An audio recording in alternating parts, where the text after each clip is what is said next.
A ham, cheddar, and apple impossible pie? This ought to be good!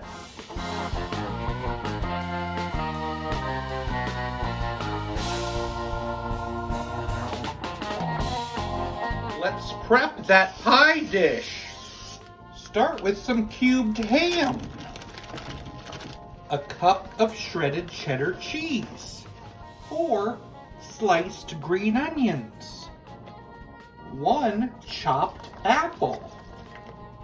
In a bowl we need 1/2 cup of Bisquick, 1 cup of milk, shake of black pepper, and 2 eggs. Mix that up and pour that on top and cook it on 400 for 35 to 40 minutes.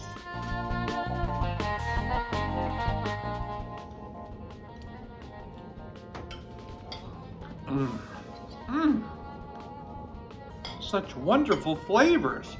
It's gotta be all those amazing ingredients. Impossible.